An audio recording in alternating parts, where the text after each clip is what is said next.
ሰላም ጤና ይስጥልኝ እንዴት ናችሁ? እንኳን ለጌታችን ለኢየሱስ ክርስቶስ የልደት በዓል በሰላም አደረሳችሁ። ይህ ዶታ ሚኒስትሪ ከህይወት ቲቪ ጋር አንድ ላይ በመሆን የሚያዘጋጅላችሁ ልዩ የበዓል ፕሮግራማችን ነው። እኔ ፌቨን ነኝ። እኔ ሻሎም ነኝ። አብራችሁን ቆዩ።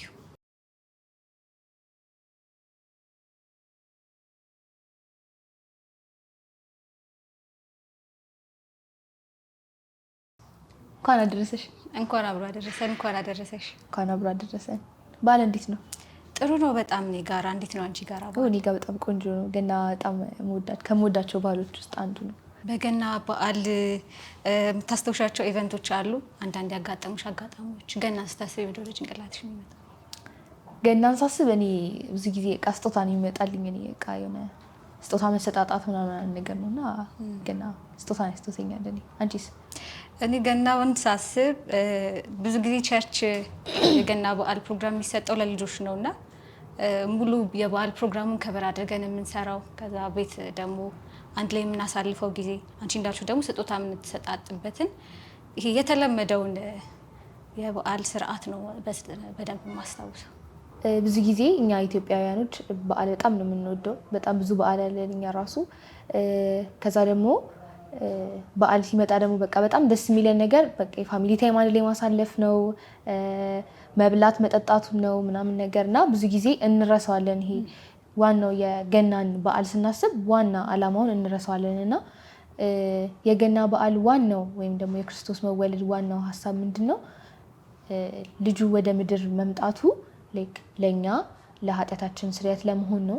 ከዛ ደግሞ ስጦታችን ነው፣ የእግዚአብሔር አንደኛ ልጁ ነው እና ውዱን ስጦታ በቃ ትልቁን ስጦታ ለእኛ የሰጠበትን በዓል የምናስብበት በዓል ነው እና ከመብላት ከመጠጣት ባለፈ እግዚአብሔር ለእኛ ያደረገልን ለእኛ የዋልልን ውለታ የሰጠንን ትልቁን ስጦታ ማሰብ መቻል ብንችል ብዬ አስባለሁ። ትልቁ ስጦታችን ደግሞ ኢየሱስ ነው እና ስለ ኢየሱስ ካወራን አይቀር ደግሞ ስለ ውልደቱ ካወራን አይቀር 2000 ዓመት እንመለስና ሉቃስ ምዕራፍ 2 ከ4-5 እንዲህ ይላል። ዮሴፍም ደግሞ ከዳዊት ቤትና ወገን ስለነበረ ከገሊላ ከናዝሬት ከተማ ተነስቶ ቤተልሔም ወደምትባል ወደ ዳዊት ከተማ ወደ ይሁዳ ጸንሳ ከነበረችው ከእጮኛው ከማርያም ጋር ይጻፍ ዘንድ ወጣ። ስለዚህ ኢየሱስ የተወለደው ቤት ነው ማለት ነው፣ በቤተልሔም ነው ማለት ነው። እና ስሙ ምንድን ነው? የቤተልሔም ትርጉሙ የዳቦ ቤት ማለት ነው፣ ወይም ደግሞ በእኛ የእንጀራ ቤት እንደማለት ነው።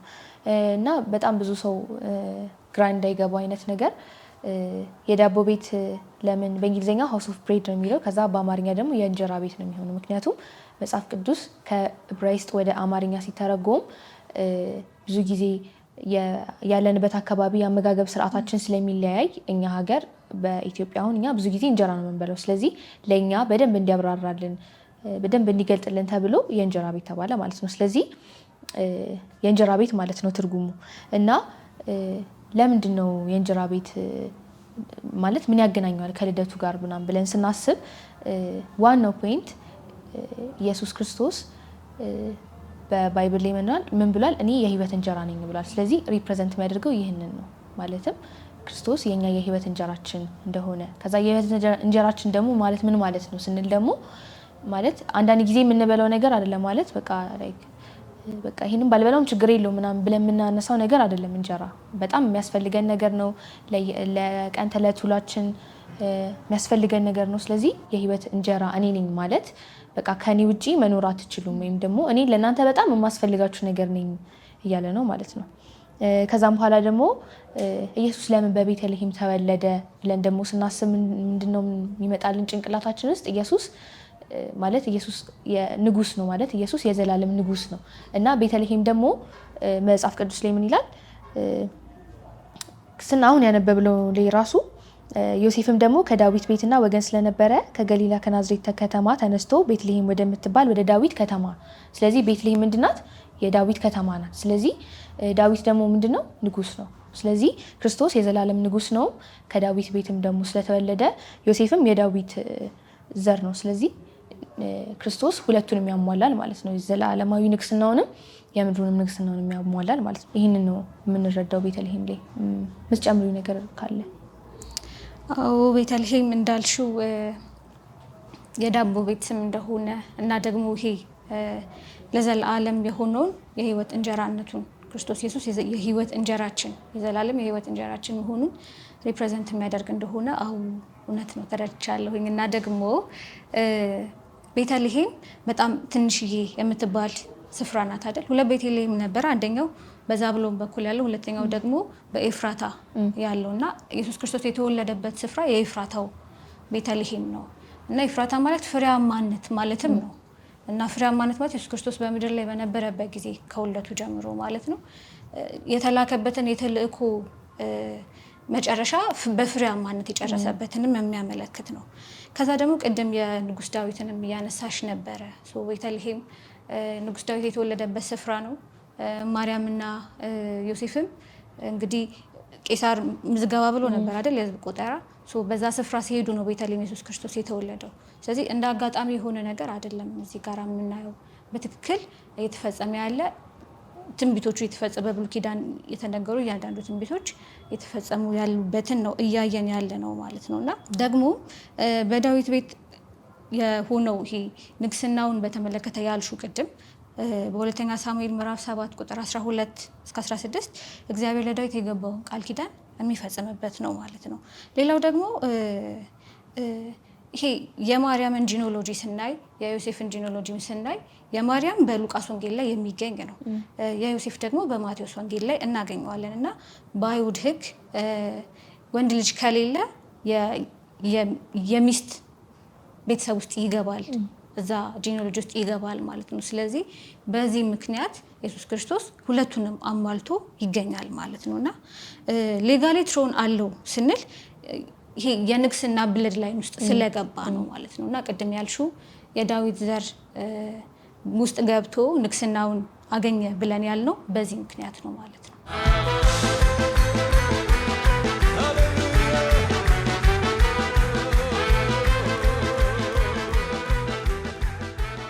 እሺ አሁን ደግሞ የበረከት ተስፋዬን የፍቅር ስጦታ የሚለውን መዝሙር ሰምተን እንመለሳለን።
ፕሮግራም አዘጋጆቻችን ያቀረቡልን ጥያቄዎች አሉ።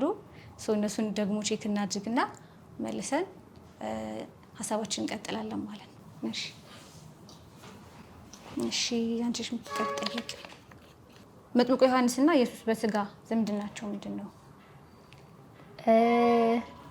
አይ ቲንክ ከዝን ናቸው መሰለኝ። የአክስት ልጅ ናቸው መሰለኝ። እሺ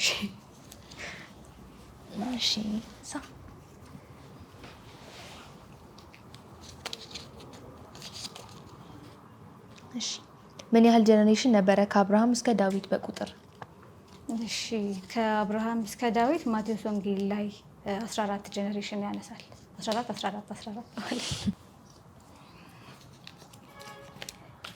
እሺ ኢየሱስ ከ12 እስከ 30 ዓመቱ ድረስ ምን እያደረገ ነበር? ይታዘዛቸው ይሆናል። ሲታዘዛቸው ነበር። ልክ ነሽ።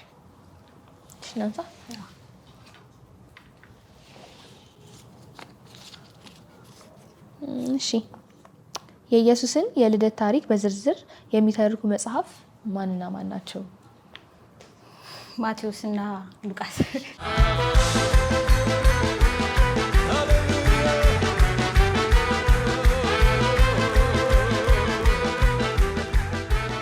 እሺ ተመልካቾቻችን በዓል እናንተ ጋር እንዴት ነው? እኛ እንደዚህ እያሳለፍን ነው ያለ ነው። ከጥያቄዎቻችን ተመልሰናል። አሁን ደግሞ ቀጥሎ ያለውን ሀሳባችንን እንወያያለን ማለት ነው። ቅድም የሉቃስ ወንጌል ምዕራፍ 2 ቁጥር 4 እና 5 አንብበሽ ነበርና እዛው ምዕራፍ ላይ ቁጥር 7 ላይ የበኩር ልጇንም ወለደች፣ በመጠቅለያም ጠቀለለችው፣ በእንግዶች ማረፊያ ስፍራ ስላልነበራቸው በግርግም አስተኛችው ይላል እና አንድ ቃል አለ እዚህ ውስጥ የምናየው ቁጥር 7 ላይ ማለት ነው። እና ምንድነው እሱ ቃል? ጠቀለለው የሚል ተጠቀለለ የሚል ማለት ነው። እና ምንድነው ተጠቀለለ የሚለው? ይህንን ቃል ስናየው በግሪክ መጠቅለል ማለት ሕፃን ልጅ እንደተወለደ የሚጠቀለልበት የበፍታን ጨርቅ ነው ሪፕሬዘንት የሚያደርገው ማለት ነው። እና ይሄ የበፍታ ጨርቅ ክርስቶስ ኢየሱስ ሲወለድ የተጠቀለለበት፣ ሲሞትም ደግሞ አርማቴሙ ዮሴፍ ሬሳውን ከፍኖ የመቃብር ስፍራ የከተተበት ነው ማለት ነው። ሌላው ደግሞ በግርግም ተወለደ ይለናል እና ግርግም ሌላ ጥላ ይኖረው ይሆን? ይኖረዋል። ባይገርምሽ ይሄ ክርስቶስ ወደ ምድር መምጣቱ፣ መሞቱ፣ መወለዱ ምናምን ነገር ሁሉም ነገር የሆነ ሪፕሬዘንት የሚያደርገው ነገር አለ። ማለትም ምንም ነገር ሲደረግ በምድር ላይ ክርስቶስ መጥቶ ያደረጋቸው ነገሮች በጠቅላላ የራሳቸው የሆነ ሪፕሬዘንት የሚያደርጉት ነገር አለ እና ስለ ግርግም ስናስብ ግርግም አንቺ ምንድን ነው የሚመስልሽ? ከምን የሚሰራ ነው የሚመስልሽ? ከእንጨት የሚሰራ የሆነች ጥላ ያላት ነገር። አዎ በቃ ብዙ ሰው የሚያስበው ከእንጨት እንደሚሰራ ነው፣ ግን እንደዛ አይደለም። በስነ ስርዓት ይሄ የግርግም ሚኒንጉ ማለትም ሪፕሬዘንት እንዲደረግ ተደርጎ የሚታሰበው ግርግም የሚሰራው ከወጥ ድንጋይ ነው። ከዛ ወጥ ድንጋይ ይፈለፈልና ከዛ ውስጡ መኖ ይገባበታል። ከዛም በኋላ በጎች ይቀመጡበታል ማለት ነው። እና በጎች የሚቀመጡት ደግሞ ምን አይነት በጎች ናቸው? የተወለዱ ናቸው። ከዛ ተጠቅልለው ነው የሚገቡት። ከዛ የሚጠቀለሉት ለምንድን ነው? ለመስዋዕትነት ስለሚቀርቡ። ለመስዋዕት ደግሞ የሚቀርብ በግ ምን አይነት ነው መሆን ያለበት? ምንም የሌለበት ማለት ንጹህ የሆነ በግ። አይ ቲንክ ብሉይ ኪዳን ላይ ዘጸአት ላይ ይናገራል። እንደዚህ ማለት ማሟላት ያለባቸውን ክራይቴሪያዎች ይናገራል እና ምንም እንከን የሌለበት ነው መሆን ያለበት። ስለዚህ እንከን እንዳይነካው ምን ያደርጋሉ? ይጠቀልሉታል ማለት ነው። ከዛ ጠቅልለው በግርግም ውስጥ ነው የሚያስቀምጡት። ግርግሙ ደግሞ ለምንድን ነው የሚጠቅመው? ቀዝቃዛ ስለሆነ የሚበሉት ምግብም ሆነ እነሱ ምንም ነገር እንዳይነካቸው ያደርጋቸዋል ማለት ነው። ስለዚህ ግርግም ደግሞ ከውልደቱ ጋራ የሚያገናኘው አንደኛ ክርስቶስ የተጠቀለለበት ዋናው እንትን በግርግም ስለተቀመጠ ንጹህ እንደሆነ ምንም እንከን የሌለበት እንደሆነ ለኃጢአታችን ማስተሰሪያ የሚሆን ንጹህ በግ እንደሆነ ያሳየናል ማለት ነው። ከዛ እዛ ውስጥ ያሉት ደግሞ የሚመገቡት ደግሞ መኖ ነው። ስለዚህ እሱ ከሃውስ ኦፍ ብሬድ ጋር ይገናኛል ማለት ነው። ወይም ደግሞ የህይወት እንጀራችን ነው የሚለውን ደግሞ ይገናኛል ማለት ነው። አዎ ትክክል ነሽ። ግርግም ስትይ ግርግም ይሄ አንቺ እንዳልሽው ይሄ እኛ ቅድም እንደነገርኩሽ ይሄ በእንጨት የተሰራው ምናምን ነው የምናስበው፣ ነገር ግን አይደለም። ዝቅተኛ ስፍራ ላይ ያለ ከአንድ ድንጋይ ተፈልፍሎ የሚገኝ እንደሆነ እናያለን። እና እኔ ስለ እረኞቹ አንድ ነገር ብል ደስ ይለኛል። እረኞቹን በተመለከተ በግርግም ታገኙታላችሁ ሲባሉ ኢቭን ምልክት የሚያስፈልጋቸው አይመስለኝም። ሄዶ እነሱ ስራቸው ስለሆነ ያውቁታል ማለት ነው። ተራ እረኞችም አልነበሩም። ኢቭን መጥቶ መልአኩ ለነሱ ሲነግራቸው ያውቁታል ይመስለኛል። ምክንያቱም ይሄ ለመስዋዕት የሚቀርብን በግ በስነ ስርዓቱ የሚያውቁት እነሱም ስለሆኑ ያ ትንቢት መጥቶ ያ መልአክ መጥቶ ለንጉሶች ኦር ደግሞ ለካህናት ምናምን አይደለም መጥቶ የተነገረው፣ ንጹህ መስዋዕትን ለሚያውቁ ለእረኞች ነበር ማለት ነው። ሌላው ደግሞ ለምንድን ነው ግን በግርግም ክርስቶስ ኢየሱስ የተወለደው? እኔም እሱን ሀሳብ ላነሳ ነበርና በግርግም እንትን ያለበት ዋናው ሀሳብ ወይም ደግሞ እንዲታወቅ የሚፈለገው ነገር በግርግም መተኛቱ ለምን ንጉስ ወይም ደግሞ ለምን የንጉስ ቤቶች ውስጥ አልተወለደም ስንል የንጉስ ቤት ውስጥ ከተወለደ ብዙ የማያገኙ ሰዎች አሉ። ለምሳሌ ዝቅተኛ ህይወት ላይ ያሉ ሰዎች አያገኙትም። ለምን? ንግስና ላይ ነው። ግን አሁን በበረት ሲወለድ ላይክ በረት በጣም ዝቅተኛ የሆነ ቦታ ነው ምናምን ነገርና ይህም የሚያሳየው አንደኛ ትህትናውን በጣም ያሳየናል። ይሄ የክርስቶስን ትህትና ያሳየናል። ከዛ ክርስቶስ ለሁሉም እንደመጣ ማለት ለሀብታሞች ብቻ ሳይሆን ለድሆች እንደመጣ ለድሆችም ለሁሉም እንደመጣ ያሳየናል ማለት ነው። በዮሐንስ ወንጌል ምዕራፍ 1 ቁጥር 29 ላይ ለኃጢአት መስዋዕት ሆኖ መወለዱን ማለትም ዮሐንስ ይነግረናል። እነሆ ኃጢአትን የሚያስወግድ የእግዚአብሔር በግ እያለ ማለት ነው። እና እሱንም ለመፈጸም እንደሆነ አስባለሁ። ድጋሚ ደግሞ ዮሐንስ ወንጌል ምዕራፍ 6:51 ላይ ቁጥር 51 ላይ ከሰማይ የወረደ ሕያው እንጀራ እኔ ነኝ እንዳለ እነዛ ይሄ ግርግም ያልሽው ቅድም የእንስሳቶቹ መኖ የሚቀመጥበት አይደለም።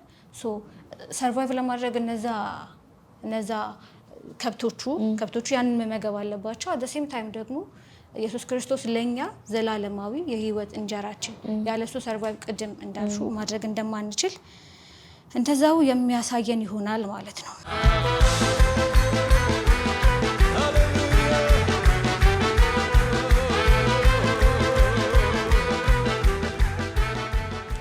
አሁን ደግሞ ለተዘጋጁልን ጥያቄዎች እንመልሳለን።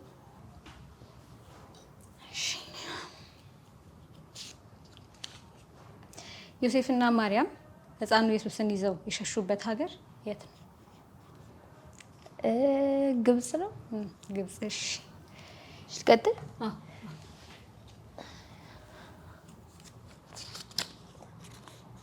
እሺ።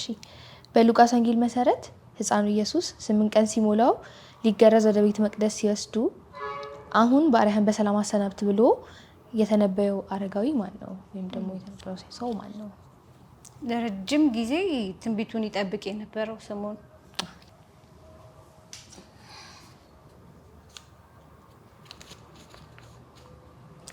ነቢዩ ኢሳያስ ስለ ህፃኑ መወለድ ሲተነብይ ስሙ ድንቅ መካር ብሎ ጠርቶታል። የቀሩት 2 ስሞች ማናቸው? ስሙ ድንቅ መካር፣ ኃያል፣ የዘላለም አባት፣ የሰላም አለቃ ተብሎ ይጠራልሽ።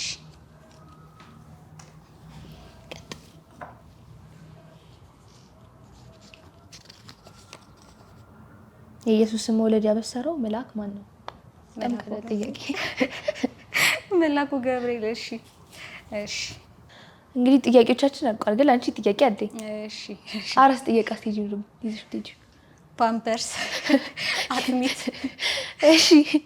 ሌላስ? እና ለህፃኑ ልብስ ይዘሽ ትሄጃለሽ? ግን ለኢየሱስ ግን ለኢየሱስ ይዘውለት የመጡት ምንድን ነው? ወርቅ፣ ዕጣን እና ከርቤ ነው ይዘው የመጡት።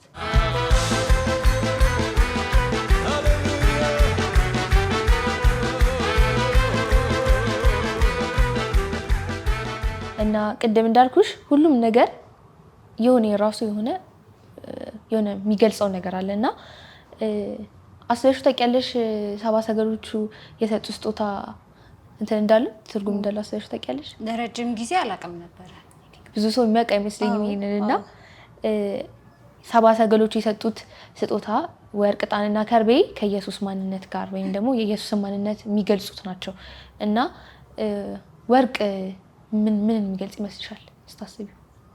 ወርቅ እንግዲህ በኮንቴክስቹዋሊ ስንሄድ ለንጉሶች ኦር ደግሞ ይሄ ግብር የሚከፈል የሚከፈልበት እንደዛ አይነት ነገር እና ምንድነው ወርቅ ትርጉሙ እዚህ ላይም ኢየሱስ ለንግስናው ነው ወይም ደግሞ ኢየሱስ ንጉስ ስለሆነ የተሰጠው ስጦታ ነው። ከዛ እጣን ደግሞ አይተሽ ከሆነ ብዙ ጊዜ ለቤተ መቅደስ ስርዓት ላይ ወይም ደግሞ የቤተ መቅደስ ሂደቶች ላይ እጣን በጣም ይጠቀማሉና ይህም ደግሞ የሚያሳየን ምንድነው የኢየሱስን ካህንነቱን ወይም ደግሞ ሊቀ ካህንነቱን የሚያሳየን ነው ማለት ነው። ወይም ደግሞ ሪፕሬዘንት የሚያደርገው ምኑን ነው? ሊቀ ካህን መሆኑን ነው።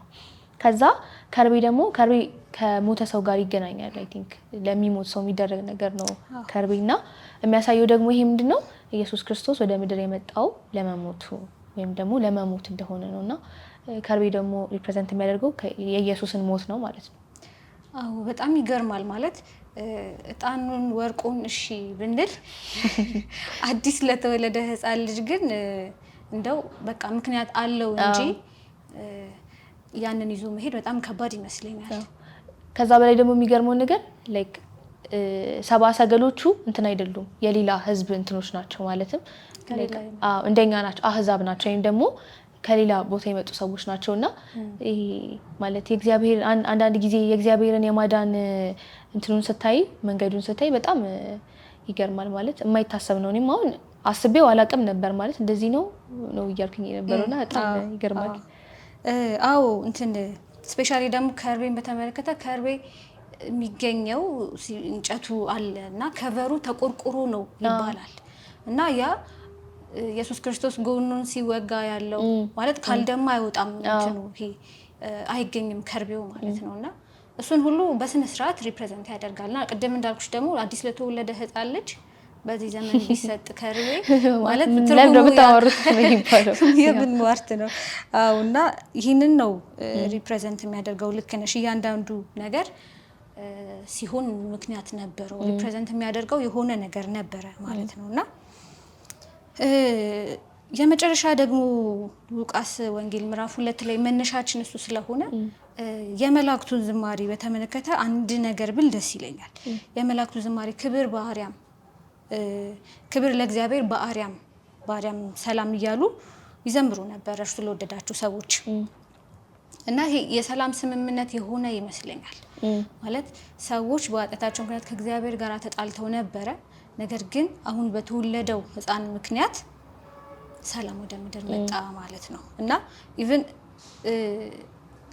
ከብዙ አመታት በኋላ ከብዙ ደም መፍሰስ በኋላ ማለት የሮም ንጉሶች ሰላም ሲያስጠብቁ የነበረው ተፈርተው እንዲኖሩ ነው። ማለት ለረጅም አመት ሰላም አልነበረም። ሰላሙ የመጣው ከብዙ አመታት በኋላ በሰይፍ ነው። በቃ ሰው እንዳይሞት ሰላሙን ጠብቆ ጥያቄ ቢኖርም ጥያቄውን ሳይጠይቅ የሚኖር አይነት ነበረ ማለት ነው። ኢየሱስ ክርስቶስ ግን እንዳልሹ ቅድም ማለት ለማንም ሩቅ አልነበረም። በግርግም የተወለደ አንድ ህፃን ልጅ ማንም ሄዶ ማየት ይችላል። ቅድም ብለሻል በስነ ስርዓት ብዙ ዋጋ ያስከፍልም በረት ሄድሽ ማየት ማው አያስከፍልም እና ምናልባት እንደ ንጉስ ተወልዶ ቢሆን ኖሮ እንደ ንጉስ ልጅ ተወልዶ ቢሆን ኖሮ ማን ነው ገብቶ የሚያየው? ምክንያቱም እነሱ አያቀርቧቸው ጭራሽ ሰዎቹ ማለት ነው። ኢቭን እንዲሰገድላቸው የሚፈልጉ በቃ በጣም ክብር የሚወዱ ኢቭን ሂዱ ቁጠራ አለ ሲባል ሰዎቹን እንደ ዕቃ ነው የተጠቀሟቸው ራሱ ያለውና በመጨረሻም ግን እዛው ሉቃስ ወንጌል ምዕራፍ 2 ቁጥር 17 ላይ ሳላነሳ ማላልፈው አንድ የመላእክቶቹ ዝማሬ አለና ክብር ለእግዚአብሔር በአርያምም ሰላም እርሱ ለሚወዳቸው ሰዎች በምድር ይሁን ይላልና እዚህ ጋራ ሰላም እየሰፈነ ነው ያለው ማለት መላእክቶቹ እየዘመሩ ነው ያሉት። ሰውና እግዚአብሔር ጥል ላይ ነበሩ። አሁን በክርስቶስ ኢየሱስ አማካኝነት በተወለደው በአዲስ ልጅ አማካኝነት ግን ሰማይና ምድር ሊታረቅ ነው፣ እርቅ ሊሆን ነው፣ ጠላትነት ሊቀር ነው ማለት ነውና የመላእክቶቹ ዝማሬ ይህንን ሪፕሬዘንት የሚያደርግ ይመስለኛል። በመጨረሻም የተስፋዬ ጋቢሶ ተወለደልን የሚለውን መዝሙር እንዘምራለን። መልካም በዓል እንዲሆንላችሁ እመኛለሁኝ። መልካም በዓል።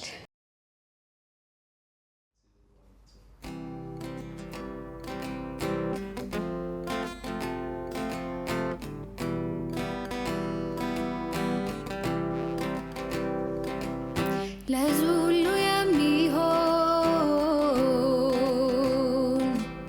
የምስራች ተነገረ። ታላቅ ደስታ ነው ልደቱ ይዘምር እስኪ ፍጥረቱ መጣልን ጌታ ሊጎበኘን ቤዛ ሊሆንልን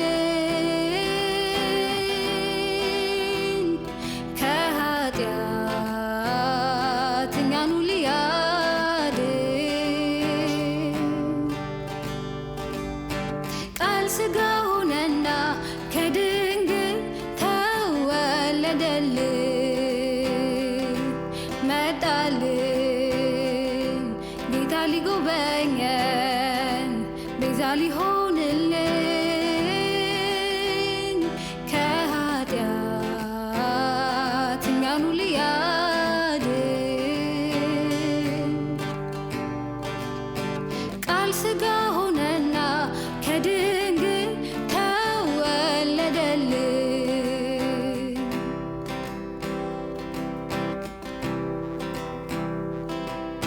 ሕፃን ተወለደ ለኛ በቤትልሔም በረተኛ ለኃጢአተኞች መዳኛ ሊሆን የበጎች እረኛ መጣልን ጌታ ሊጎበኘን ቤዛ ሊሆንልን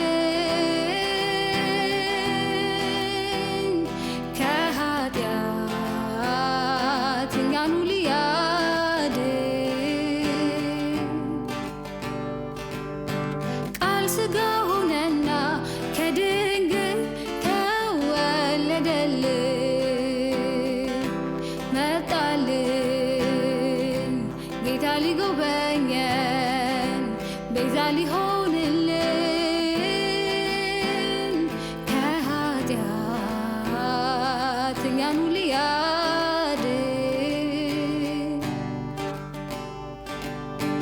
ቃል ሥጋ ሆነና ከድንግል ተወለደልን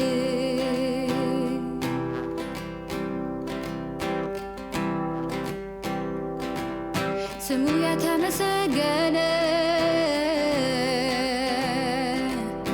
ክርስቶስ ጌታ የሆነ ተገልጧልና ልዑሉ ስገዱለት እልል በሉ መጣልን ጌታ ሊጎበኘን ቤዛ ሊሆንልን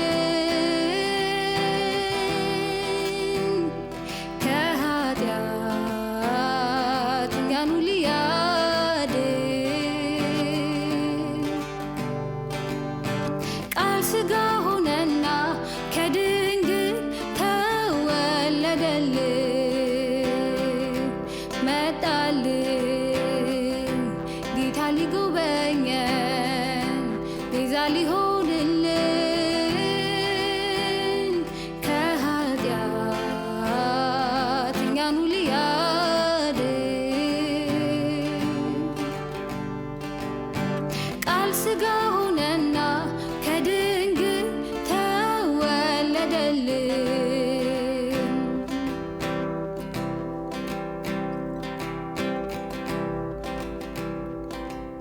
ተሽቀዳደሙ ኑ እዩት የሚመስል የለም በሉት አድንቁት እርሱን አክብሩት ይገባዋል አመስግኑት መጣልን ጌታ ሊጎበኘን ቤዛ ሊሆንልን ከኃጢአት እኛኑ ሊያድን ቃል ሥጋ ሆነና ከድንግል ተወለደልን መጣልን ጌታ ሊጎበኘን ቤዛ ሊሆንልን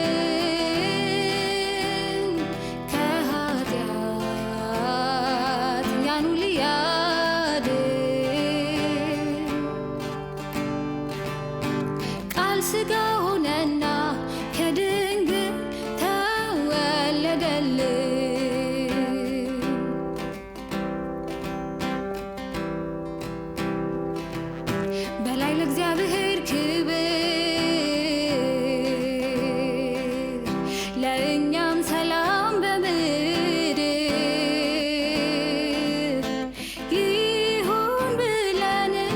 ለምድር